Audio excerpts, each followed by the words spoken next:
ನಾನು ಯಾರು ಅಂತ ತಿಳ್ಕೊಳ್ಳೋ ಅವಶ್ಯಕತೆ ಯಾಕೆ ಬರುತ್ತೆ? ನೋಡಿ, ಯಾವಾಗ ನಾವು ಜಿಗುಪ್ಸೆಯಲ್ಲಿ ಬೀಳ್ತೀವಿ, ದುಃಖದಲ್ಲಿ ಹೇಳ್ತೀವಿ, ಯಾಕೆ ಅಂತ ಹೇಳಿದ್ರೆ ನಾವು ಬೇರೆಯವ್ರ ನೋಡೇ ಬದುಕ್ತಾ ಇದ್ದೀವಿ. ನಾವು ಒಳ್ಳೆ ಬಟ್ಟೆ ಹಾಕಬೇಕಾದ್ರೂ ಬೇರೆಯವ್ರು ಏನು ಹೇಳಿಬಿಡ್ತಾರೋ, ಏನು ಅಂದ್ಕೊಳ್ತಾರೋ ಅಂತ ಬಟ್ಟೆ ಹಾಕ್ತೀವಿ.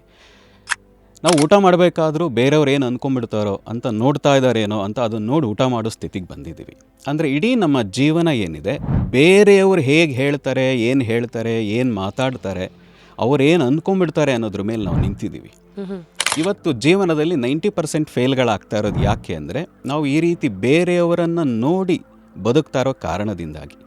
ಯಾವಾಗ ನಿಮ್ಮ ಕಡೆ ನೀವು ನೋಡ್ತೀರಿ, ನೀವು ಯಾರು ಅನ್ನೋದನ್ನು ಅರ್ಥ ಮಾಡ್ಕೊಳ್ಳೋ ಪ್ರಯತ್ನ ಮಾಡ್ತೀರಿ, ಇದು ಒಂದು ದಿನದಲ್ಲಿ ಆಗಲ್ಲ. ಬುದ್ಧನಿಗೆ 7 ವರ್ಷ ಬೇಕಾಯಿತು ತಾನು ಯಾರು ಅನ್ನುವ ಸೆಲ್ಫ್ ರಿಯಲೈಸೇಷನ್ ಆಗಲಿಕ್ಕೆ. ಮಹಾವೀರರಿಗೆ 12 ವರ್ಷಗಳು ಬೇಕಾಯಿತು. ರಾಮಕೃಷ್ಣರಿಗೆ 3 ದಿನದಲ್ಲಾಯಿತು. ಅವರ ಗುರು ತೋತಾಪರಿಗೆ 40 ವರ್ಷಗಳು ಬೇಕಾಯಿತು. ಹೀಗೆ ಒಬ್ಬೊಬ್ರಿಗೂ ಒಂದೊಂದು ಸಮಯ ಇದೆ.